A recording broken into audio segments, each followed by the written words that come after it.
hari ini kita bersama-sama dipersatukan di dalam sebuah Zoom. Mari kita menyatukan tekad bahwa kita tidak akan pernah mendirikan tembok-tembok perbedaan, tetapi kita akan membangun jembatan-jembatan persamaan ya. Melanjutkan sisa hidup kita sebagai perempuan untuk menjadi perempuan yang berdampak, perempuan yang berarti dan perempuan yang bernilai. Ibu Juliana Gashirin bukanlah orang asing bagi kawan-kawan yang mengikuti seminar Hagai Institute ya. Beliau memiliki 2 orang putra atau putri ya, putra-putri ya Bu ya.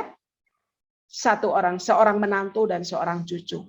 Sarjana kimia, kemudian S2-nya adalah Christian Leadership dan beliau sekarang sedang mengambil S3 untuk psikologi.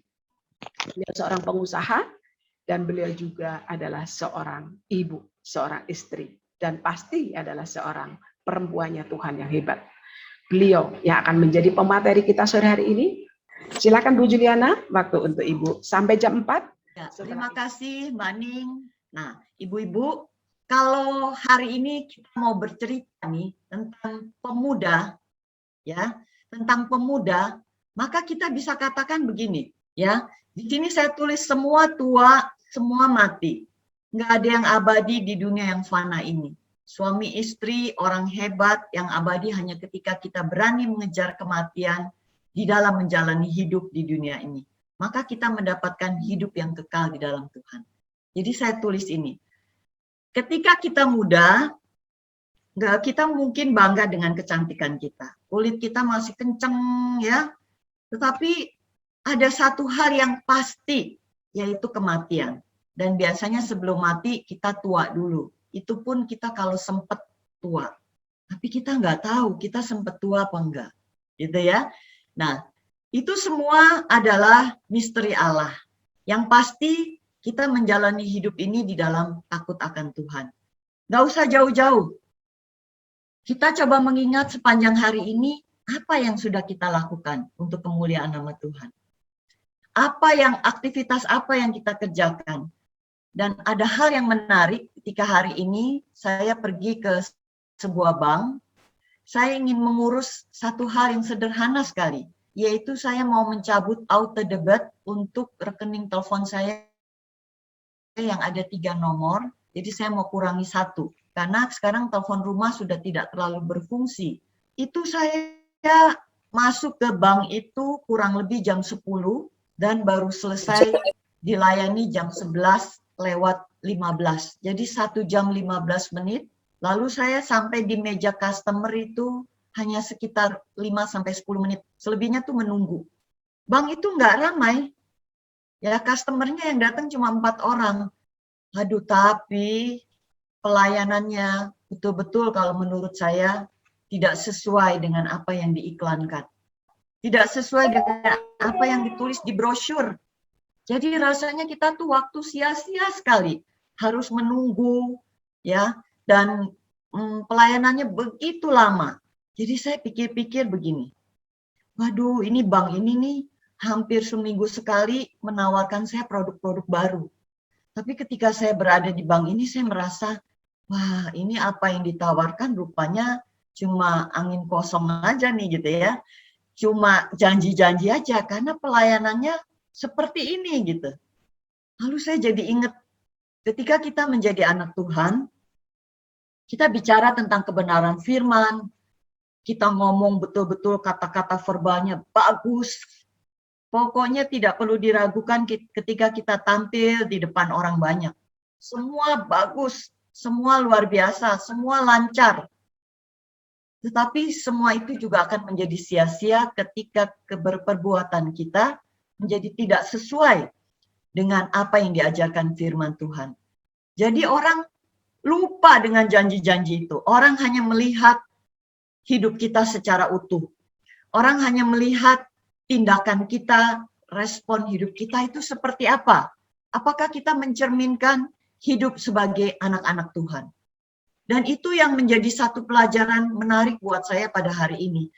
Hidup di dalam Tuhan dan bicara tentang kekristenan, apapun pelayanan kita dan apapun bentuk yang kita kerjakan, yang namanya pelayanan, apakah itu sebagai gembala, sebagai pembicara, sebagai pemimpin di dalam kegiatan penginjilan, apapun bentuknya. Ketika kita tidak mencerminkan, memancarkan hidup sebagai anak-anak Tuhan, kita hanya pandai memperkatakan keindahan firman, kita hanya pandai membuat satu narasi-narasi yang memukau, tetapi hidup kita sendiri tidak mencerminkan hidup sebagai anak Allah yang benar, maka semua itu menjadi sesuatu yang kontraproduktif. Kita bisa bicara target, kita bisa bicara tentang segala macam planning, tetapi semua itu hanya di atas kertas yang tidak membawa kemuliaan bagi nama Tuhan. Ya, jadi kita katakan hari ini melalui kisah dan kejadian yang saya alami, bahwa hidup sebagai anak Tuhan betul-betul harus mencerminkan perbuatan yang baik. Tidak sekedar pandai mengungkapkan narasi-narasi yang indah. Sekarang kita kembali kepada hari ini, katanya tadi Hari Sumpah Pemuda. Betul, Hari Sumpah Pemuda berarti adalah orang-orang muda. Kalau berdasarkan rumusan, ya rumusan katanya orang-orang muda itu usianya kisaran 18 sampai 25. Ada yang mengungkapkan katanya kisaran 18 sampai 35 tahun. Ya, saya ini sudah masuk usia senja. Jadi usia saya sekarang sudah 60, hampir 60 tahun bulan Maret tahun depan. Jadi saya bukan muda lagi. Tidak ada sesuatu yang perlu dipikirkan rumit ketika kita memasuki usia perjalanan kita yang tidak muda lagi. Ya, kecantikan kita akan pudar, kekuatan kita akan pudar, dengkul udah mulai sakit-sakit, ya. Kemudian duduk lama juga udah mulai nggak terlalu kuat. Lalu dari jongkok berdiri udah mulai sakit dan seterusnya. Jadi kita kehilangan power-power seperti itu. Tetapi ya semangat dan roh kita harus tetap muda. Kalau kita bicara tentang muda, ya kita ini sering dengar nih muda tetapi dewasa. Waduh, itu bagus banget. Muda tetapi dewasa. Ya, muda dan dewasa. Wah, ini juga ciamik ini. Jos ini, ya. Betul nggak ibu-ibu? Ini jos ya, muda dan dewasa. Jadi kita katakan bahwa, wah hebat ya, muda dan dewasa. Kalau saya nih bukan ibu-ibu ya, kalau saya bicara tentang diri saya, tua tetapi dewasa, biasa aja tuh. Ya, kayaknya nggak ada sesuatu yang istimewa, tua tetapi dewasa. Memang seharusnya seperti itu. It should be. Lalu kita katakan lagi kepada diri saya, saya ini tua dan dewasa loh. Lalu mungkin orang-orang yang saya hadapi, misalnya saya bicara kepada Mbak Ning, saya ini tua dan dewasa loh. Mbak Ning nggak ada ekspresi, biasa aja tuh. Memang tua, ya memang harus dewasa. Tetapi lebih parah lagi, tua tetapi tidak dewasa. Nah ini yang sering menjadi hal-hal yang menjadi batu sandungan terjadi di sekitar kita. Tua itu bukan bicara tentang umur saja, tetapi mungkin dari sisi pelayanan kita memiliki jabatan yang penting di gereja atau di dalam institusi kerohanian. Jadi kita tuh seperti petinggi lah di dalam pelayanan, tetapi kita tidak dewasa. Itu namanya tua tetapi tidak dewasa, ya. Ini namanya keterlaluan, gitu ya. Tetapi ketika kita bilang saya tua tetapi dewasa, itu harus. Tua dan dewasa itu pun harus. Jadi hari ini ketika kita memperingati Hari Sumpah Pemuda, ayo kita berkaca pada diri kita. Apakah betul kita ini tua dan dewasa? Tua tetapi dewasa. Jangan sampai kita tua tetapi tidak dewasa. Nah, kalau bicara tentang chasing getting life, itu akan menggambarkan sebenarnya diri kita ini seperti apa nih ibu-ibu. Ya, mengejar kematian untuk mendapatkan kehidupan. Ini rasa-rasanya agak-agak aneh. Kalau di tengah-tengah pandemi COVID, kita kok masih bicara tentang chasing death, mengejar kematian. Ya, 20 bulan kita ada di dalam suasana pandemi COVID-19. Auranya tuh aura yang penuh dengan mungkin ketakutan. Auranya itu tidak mengenakan karena kita jadi harus di rumah, ini nggak boleh, itu nggak boleh, buka TV beritanya tentang COVID, ya. Lalu kalau pagi beritanya tentang si ini masuk rumah sakit, lalu kalau siang bertambah lagi korban, besoknya orang yang masuk ke rumah sakit beritanya meninggal dan seterusnya. Itu yang kita hadapi selama 20 bulan ini, ya.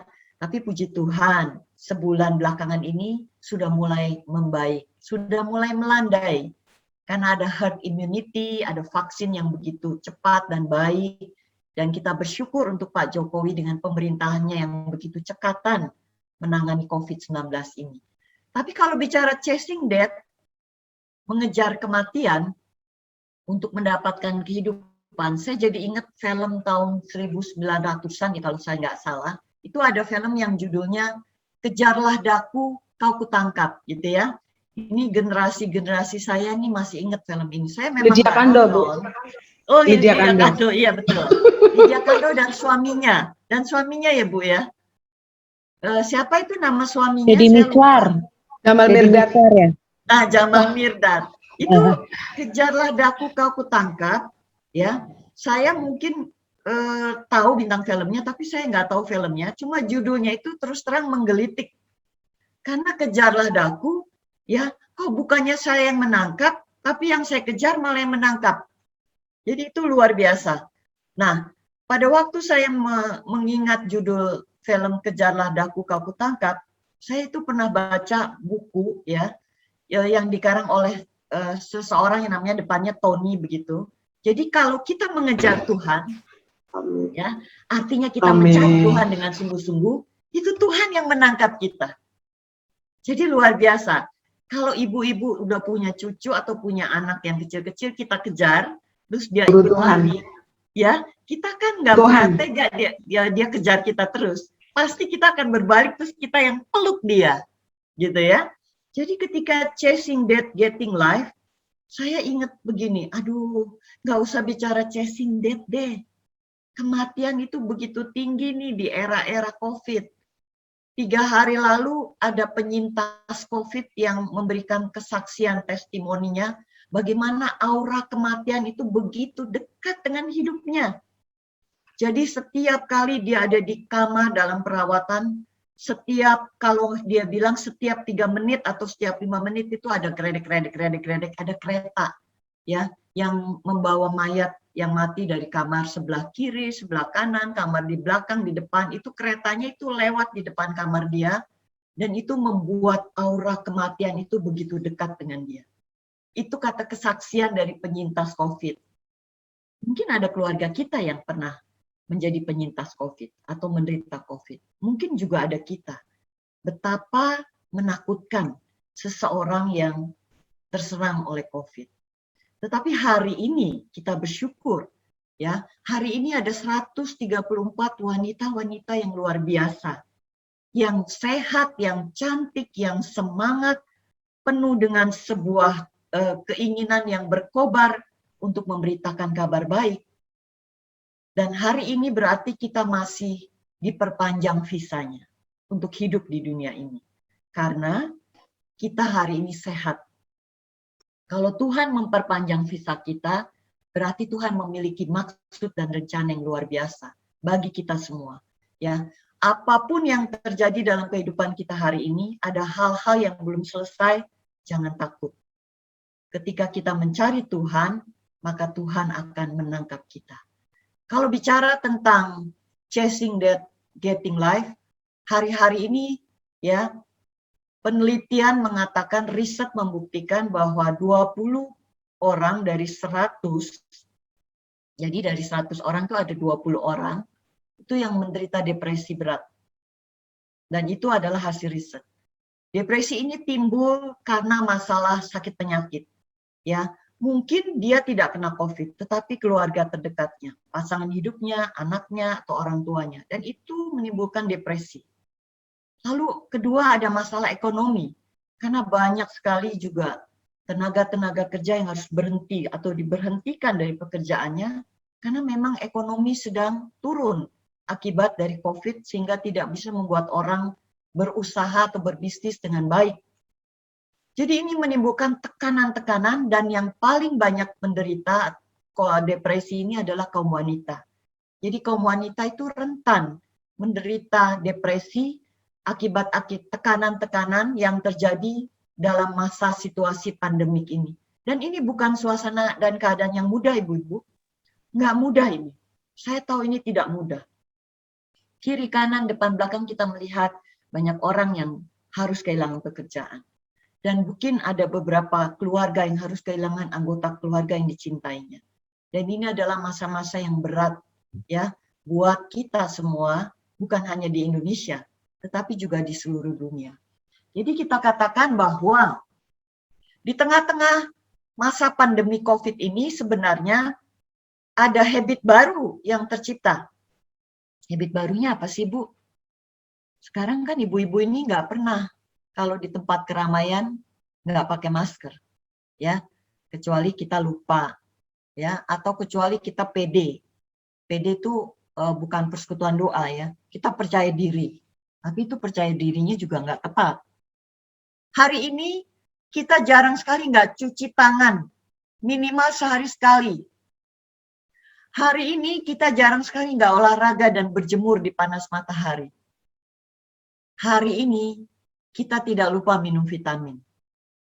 Hari ini setiap makanan yang kita makan, kita perhitungkan gizinya.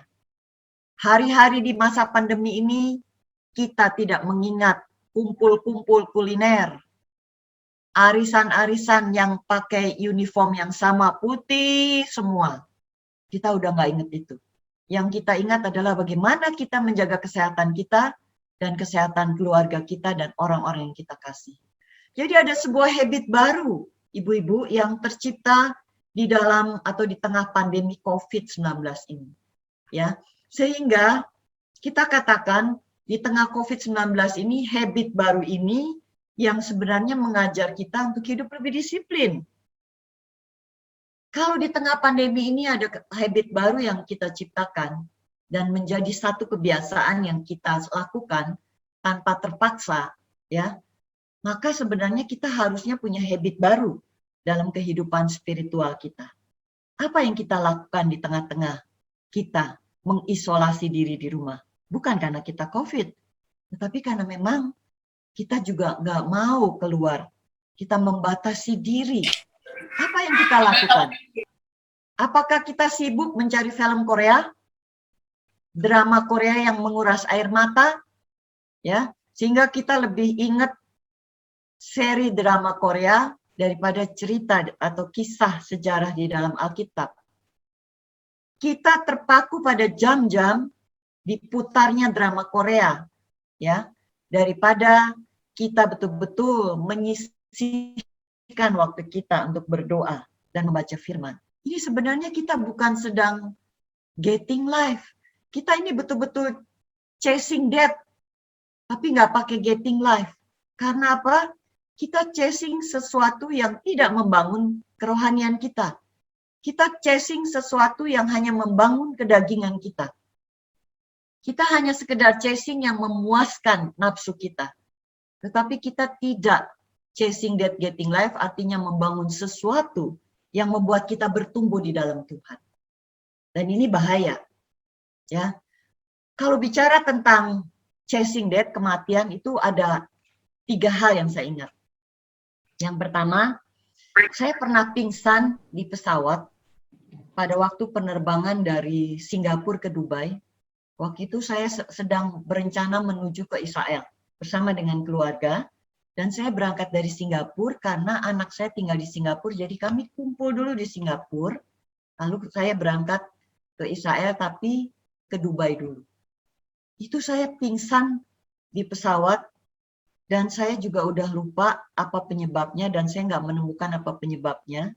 Karena ketika sampai di Dubai, dicek di rumah sakit airportnya, ada rumah sakit, ada tempat perawatan, itu semua baik. Tapi saya bisa pingsan dan saya nggak tahu diawali dulu dengan napas yang sesak kayaknya sampai ke tenggorokan. Terus tiba-tiba saya jatuh dan saya udah nggak ingat apa-apa. Itu saya pikir-pikir kalau saya hidup hari ini, itu adalah visa saya diperpanjang. Tuhan memberi kesempatan kedua kepada saya untuk melakukan hal-hal ya yang chasing death, getting life. Yang kedua, bicara kematian itu saya ingat kakak saya yang laki-laki, dan yang ketiga ibu saya di bulan Juli kemarin baru meninggal, itu dikremasi. Jadi pada saat dikremasi, abunya itu diberikan oleh tempat rumah dukanya, lalu ditaruh di wadah yang pantas gitu ya. Lalu kita pergi ke Ancol, lalu kita taburkan. Waktu itu mama saya meninggal bukan karena COVID ya. Mama saya tuh meninggal setelah makan pagi, lalu kemudian dia tidur dan dia pergi. Begitu mudah gitu ya. Kayaknya tenang gitu. Nah, kemudian karena COVID, jadi kami membuat satu keputusan keluarga dikremasi. Juga koko saya waktu itu dikremasi. Lalu saya bawa abunya. Abu itu saya pangku di pangkuan saya bersama dengan keluarga saya, jadi kakak sibling, kakak sekandung dan adik sekandung saya. Kami 5 bersaudara, ya, bersama dengan saya jadi 5. Lalu ketika debu itu saya pangku, abu itu saya pangku, saya pikir-pikir dan saya geleng-geleng, apa yang mesti disombongkan dari manusia? Kenapa manusia mesti mengejar sesuatu yang sia-sia? Kalau dia udah mati, dia cuma jadi abu. Nothing. Betul-betul nothing. Ya, abu itu sesuatu yang halus, ya, nggak ada beratnya dan betul-betul nggak ada manfaatnya. Lalu abu itu saya tabur pada waktu saya tabur bersama dengan sibling saya, keluarga kandung saya, itu abunya terbangan. Begitu ringan, terbuang-buang, dan seperti betul-betul nothing, worthless. Jadi hari ini, apa sih yang kita chasing? Apa yang kita chasing? Gelarmu yang membuat engkau bangga? Engkau chasing sesuatu yang membuat engkau cantik? Operasi hidung, operasi mata, bukan saya katakan saya anti operasi, kalau memang itu dibutuhkan. Tetapi orang kalau sudah operasi, dia nggak akan berhenti operasi sampai dia tua. Karena dia selalu merasa tidak puas dengan apa yang dia miliki. Apa yang kita chasing? Kuliner? Di tengah-tengah pandemi ini kita nggak bisa kuliner, tapi kita rasanya bangga kalau kita bisa makan di tempat-tempat yang antik, di tempat-tempat yang keren. Apa yang kita chasing? Kebanggaan? Kehormatan? Kesombongan? Apa yang kita chasing? Apa itu perlu? Jadi ketika saya memandang abu dari mama saya berkata, Tuhan, I am nothing. We are nothing. Kalau kita bisa seperti hari ini, itu adalah kemurahan Tuhan. Nggak ada sesuatu yang perlu kita banggakan. Nggak ada sesuatu yang perlu kita sombongkan. Kita ada hari ini karena kemurahan Tuhan. Kalau Tuhan masih memberi kesempatan pada kita hari ini, ayo kita chasing sesuatu yang betul-betul membawa kita kepada kehidupan yang baik dan benar. Ya, ketika kita lihat kuburan ini, kita seringkali teringat kalau ada kuburan tuh biasanya kalau orang Kristen ada rest in peace, rest in Christ. Atau kita ingat ada kata-kata seperti sudah menyelesaikan pertandingan dengan baik, mengakhiri pertandingan dan sebagainya. Pertanyaan saya, pertanyaan kita semua hari ini. Kalau hari ini kita dipanggil Tuhan, apakah kita berani mengatakan, Tuhan, aku sudah menyelesaikan pertandingan dengan baik? Saya berkata dan bertanya pada diri saya sendiri juga, Tuhan, apakah betul saya sudah mengakhiri pertandingan iman ini dengan baik? Atau saya masih chasing kiri, chasing kanan yang bukan getting life? Kedagingan kita masih kuat sampai hari ini. Ya, ketika kita mati terhadap kedagingan kita, terhadap nafsu kita, itu mungkin tidak harus dilambangkan dengan hebatnya pelayanan kita. Seseorang yang hebat di dalam gelar akademis, seseorang yang kaya, memberi sumbangan kepada pelayanan, memimpin satu jemaat dengan ribuan jemaat. Ya, kemudian terkenal di seluruh dunia. Apakah itu sudah menjadi satu patokan bahwa seseorang itu sudah chasing that getting life? Saya katakan belum tentu. Ya. Karena chasing that getting life itu biasanya yang sadar tuh kita. Kita tuh paling tahu dosa apa yang masih nyelinap, yang masih kita simpan di dalam diri kita. Kita tuh paling tahu. Mungkin suami kita nggak tahu. Ya, karena itu tersimpannya rapi sekali di dalam diri kita. Tapi Allah tahu. Dan kita tahu, ya, kita tuh ngerti banget apa yang masih tersimpan di dalam diri kita.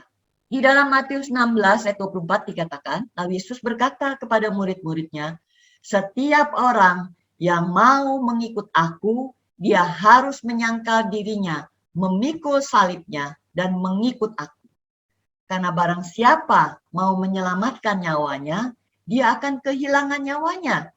Tetapi barang siapa kehilangan nyawanya karena aku, dia akan memperolehnya. Coba kita perhatikan sama-sama. Setiap orang yang mau mengikut aku, dia harus menyangkal dirinya, dia harus memikul salibnya, dia harus mengikut aku. Kadang-kadang kita ini sudah bangga dengan mengikut aku aja udah bangga. Kadang-kadang kita sudah merasa, saya sudah ikut Tuhan. Jadi kita mulainya dari belakang dulu, mengikut aku. Ya, tetapi kita lupa bahwa itu harus didahului dengan menyangkal diri, memikul salib. Jangan cuma kita merasa sudah mengikut Tuhan, tetapi prasyarat di depannya kita lupa. Ya, kalau misalnya saya kuliah saat ini, jadi saya cerita kuliah nih karena memang ini yang saya lakukan hari-hari ini di tengah pandemi.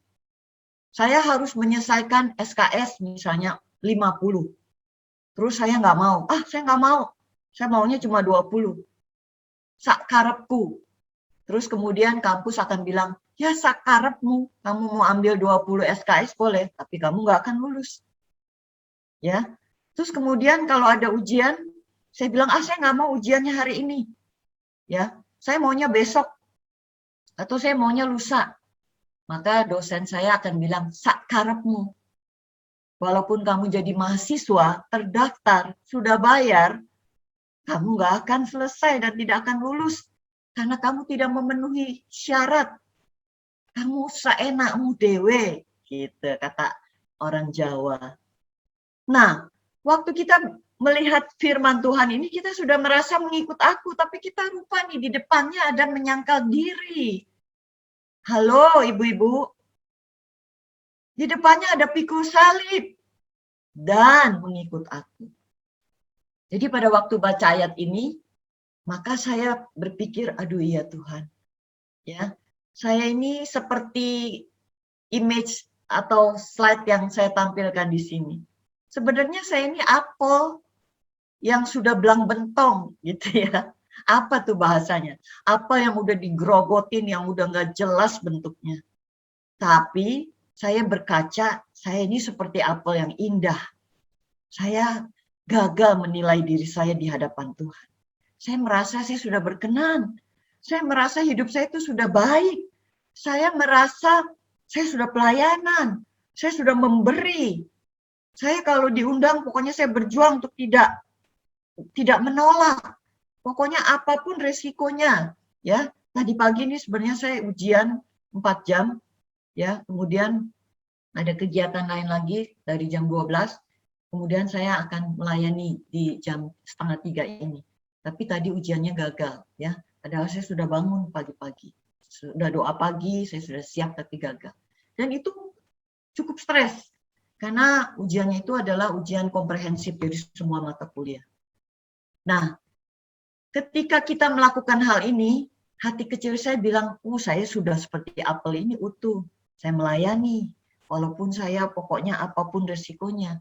Tapi jangan sampai kita salah menilai diri kita. Jangan sampai kita merasa kita sudah berkenan, tapi sebenarnya kita jauh dari berkenan. Nah, hal-hal seperti ini harus memiliki kepekaan. Kita bertanya kepada Tuhan, Tuhan, sebenarnya saya ini gimana Tuhan? Ayo Tuhan, tolong tunjukkan. Jadi nomor satu, bicara sangkal diri itu bicara transformasi diri. Jangan bicara dulu tentang mentransformasi orang lain. Tapi kita nggak sadar bahwa kita belum mentransformasi diri kita.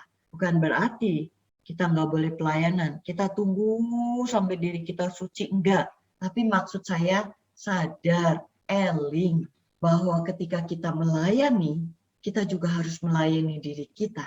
Transformasi diri itu harus terjadi di dalam diri kita. Dengan cara kita harus berpikir dan berperasaan seperti Kristus. Caranya gimana?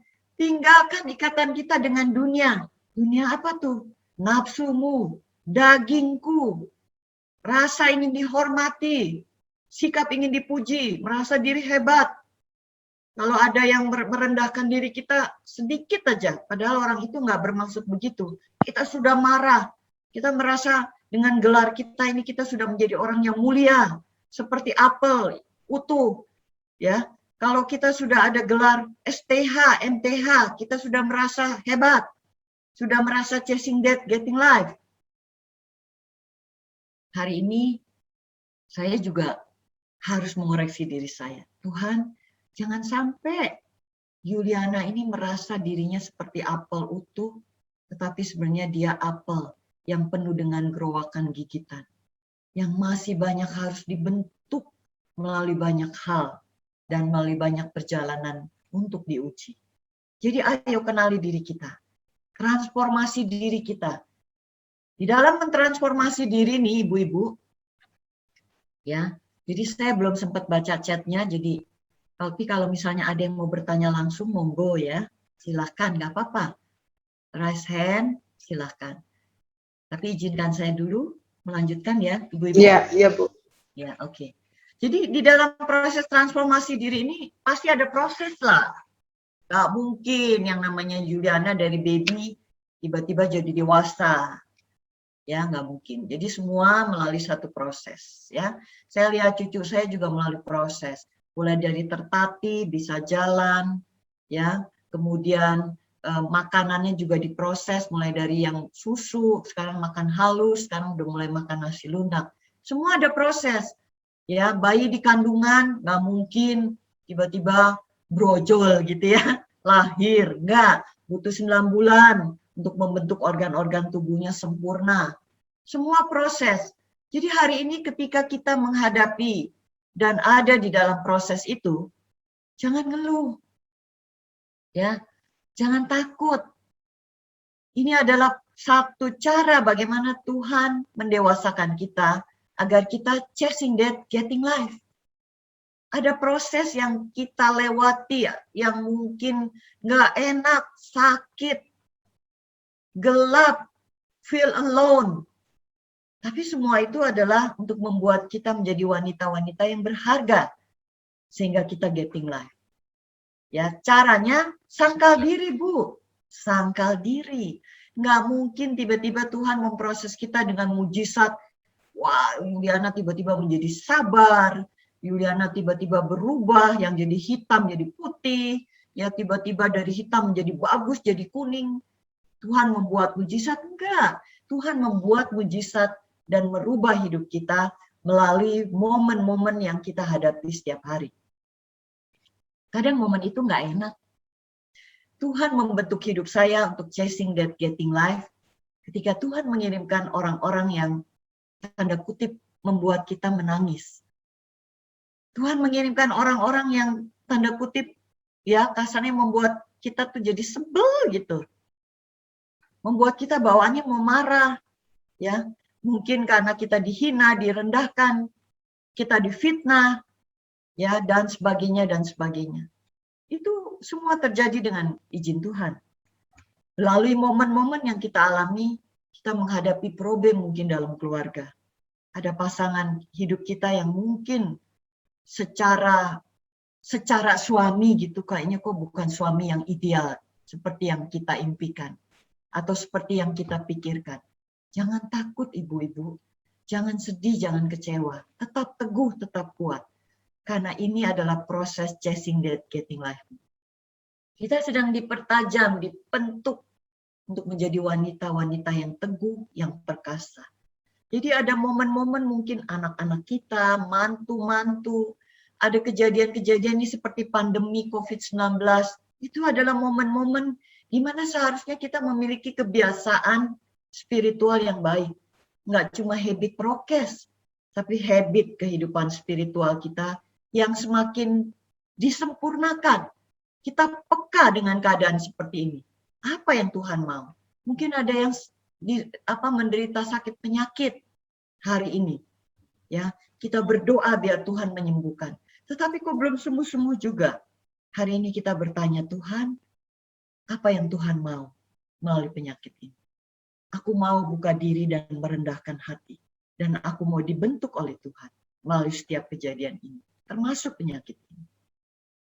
Ada waktu-waktu yang betul-betul kita rasanya tuh, aduh gelap, berjalan di bukit-bukit batu, sakit, ya, ada feel alone, rasa sepi, kok kayaknya saya sendiri ya, kok saya kayaknya jadi aneh begini ya ikut Tuhan, kok sepertinya saya ini dikatakan orang tuh munafik, sok kudus dan sebagainya. Ada perasaan-perasaan seperti itu sering timbul dan mungkin pernah timbul. Tetapi itu adalah bagian chasing that getting life yang Tuhan izinkan terjadi dalam hidup kita. Dan Tuhan mau kita terus dimurnikan. Kita terus berproses. Makanya di dalam firman Tuhan dikatakan, berjuanglah untuk masuk melalui pintu yang sesak itu. Emang enak menyangkal diri? Nggak enak. Enak nggak ibu-ibu? Nggak enak. Menyangkal diri itu sakitnya di sini. Ya, yang seharusnya kita patut marah, tapi kita nggak marah. Yang seharusnya kita patutnya mungkin sedikit dihargai, tetapi kita tidak dihargai. Yang seharusnya kita punya kesempatan berbuat salah, berbuat dosa, tapi kita dapat keuntungan, tetapi kita tidak melakukannya. Wah, itu betul-betul butuh satu keteguhan hati untuk berkata tidak dan untuk berkata yes God, here I am. Aku mau dibentuk Tuhan. Supaya ada proses chasing that getting life di dalam kehidupanku ini. Maka kita katakan saya dan sangkal diri. Ya, jadi boleh semuanya sekarang di-unmute dulu sebentar saja, setengah menit. Kita katakan saya dan sangkal diri bersama-sama. Siap? Semua sudah unmute? 2, 3. Saya dan sangkal diri.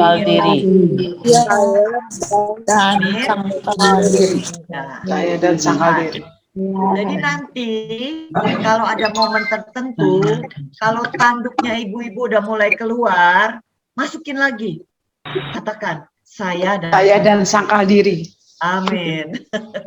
Katakan, chasing that getting life, kalau tanduknya udah mulai keluar. Kalau hati kita udah mulai galau, ya, yang nggak jelas kenapa, katakan, chasing that getting life. Saya tidak mau galau, saya mau bersukacita di dalam Tuhan. Ada sebuah riset, ya, riset yang dilakukan. Kita ini kan sekarang lagi musim media sosial ya. Ada Facebook, ada apa lagi ya, Twitter, ada WhatsApp, terus ada Instagram ya. Kan di Instagram tuh seringkali tuh ada foto-foto teman kita yang kita kenal lagi jalan-jalan di Turki, lagi jalan-jalan di Bali, ya, bersama suaminya. Sambil pokoknya gayanya begini. Jalan di hutan, Bu. Makan es krim, pakai kacamata hitam. Tapi kita di rumah, bau terasi, habis ngulek sambal buat nyiapin makan suami dan anak-anak. Lalu kita bilang gini, kok hidup orang itu enak banget ya si A itu, kok nggak kayak saya ya, dia lagi di Bali, saya lagi bawa terasi. Nah itu menimbulkan kegelisahan. Riset ini membuktikan banyak sekali orang-orang yang aktif di kegiatan media sosial, hidupnya tuh menjadi gelisah, nggak tenang, ya. Jadi pokoknya rasanya hidup itu nggak pernah puas. Hidup itu jadi sulit sekali bersyukur. Karena setiap kali ngeliat orang di Instagram begini, kita udah mulai, kok saya enggak ya? Kok saya enggak ya? Nah ini bahaya. Jadi bukan berarti bahwa kita menutup diri terhadap media sosial. Tetapi ketika kita pakai media sosial untuk hal-hal yang berguna, maka itu menjadi berkat. Tetapi jangan sampai kita lihat media sosial, kita jadi galau. Karena kita tidak ada di situasi dan kondisi seperti yang kita lihat di Instagram kawan kita. Ya, mari kita pakai ya modernisasi IP media sosial ini bukan untuk membuat kita galau, tetapi justru membuat kita semakin teguh di dalam Tuhan.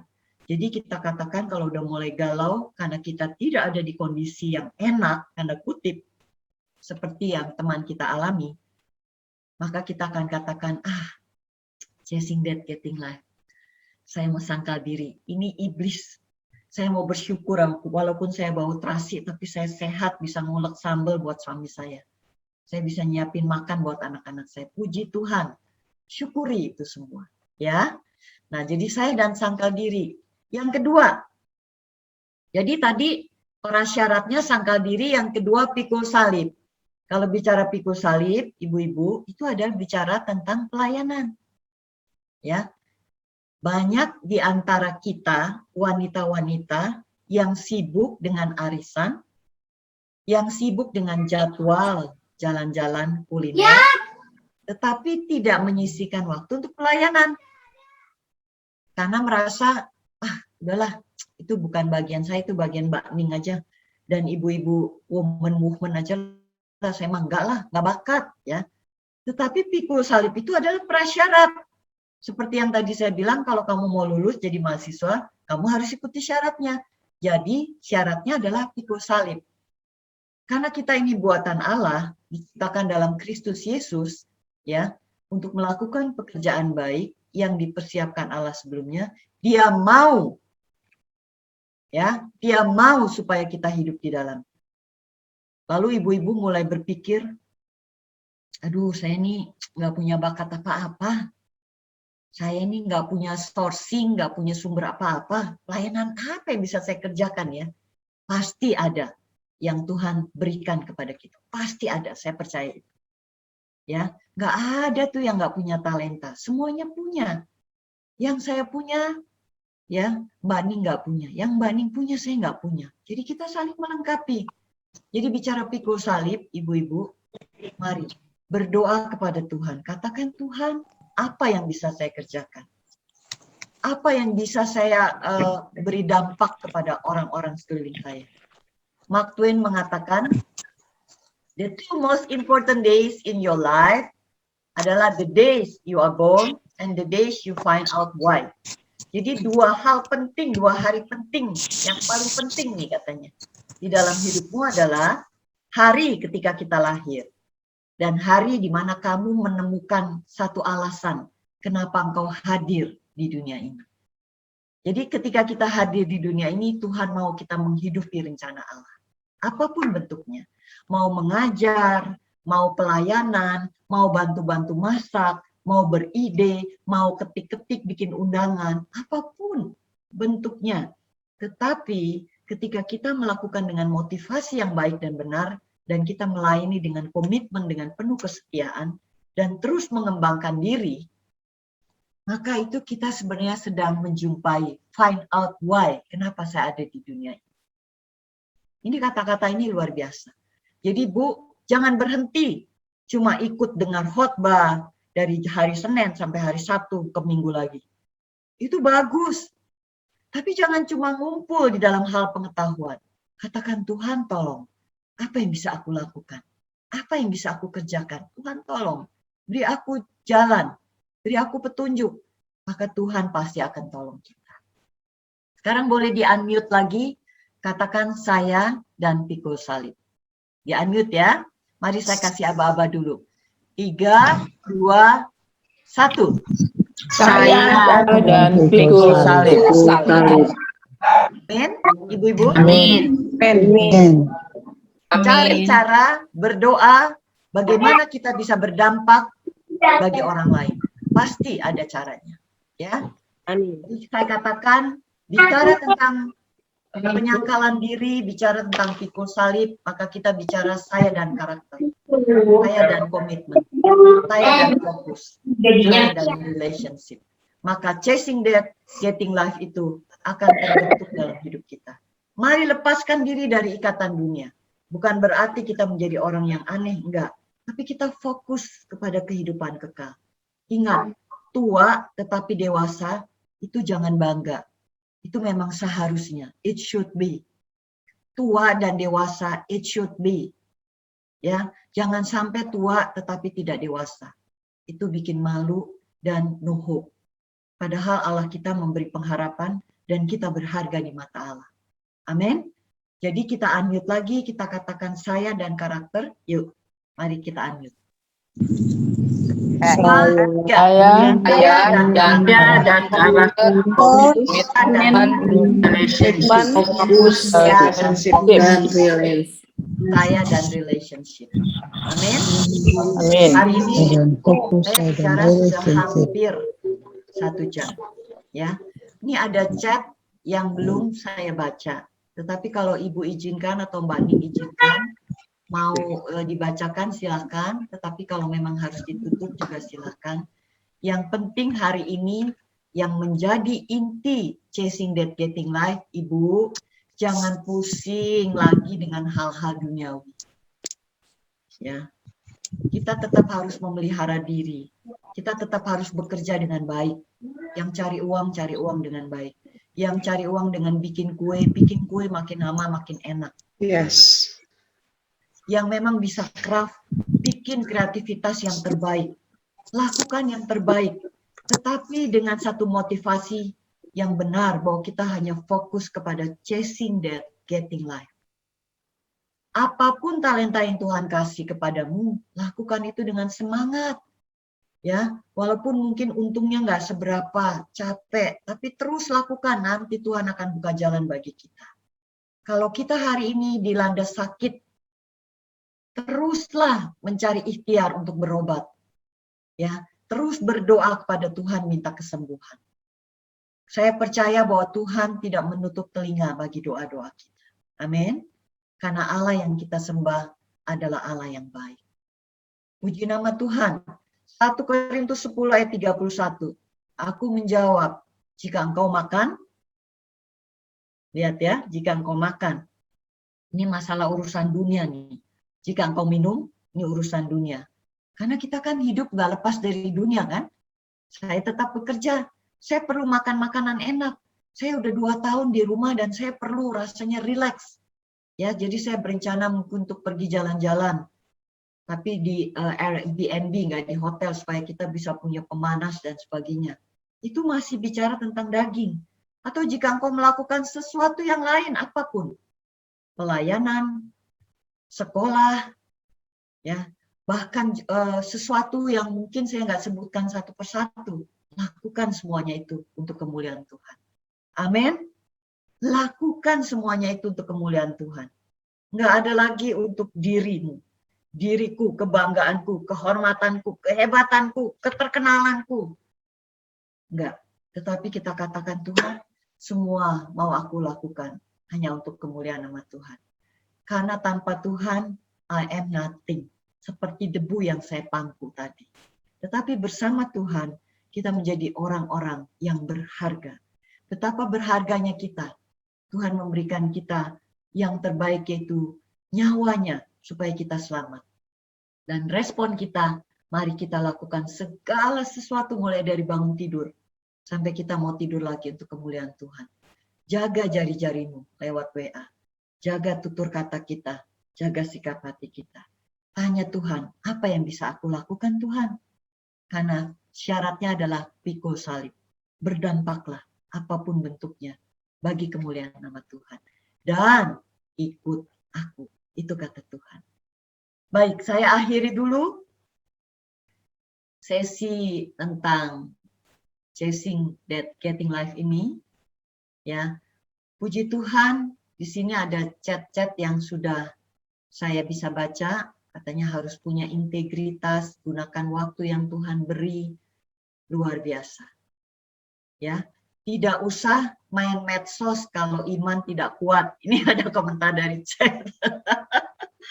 Jadi imannya harus kuat karena hanya akan menimbulkan galau. Benar, karena ini sudah terbukti di riset.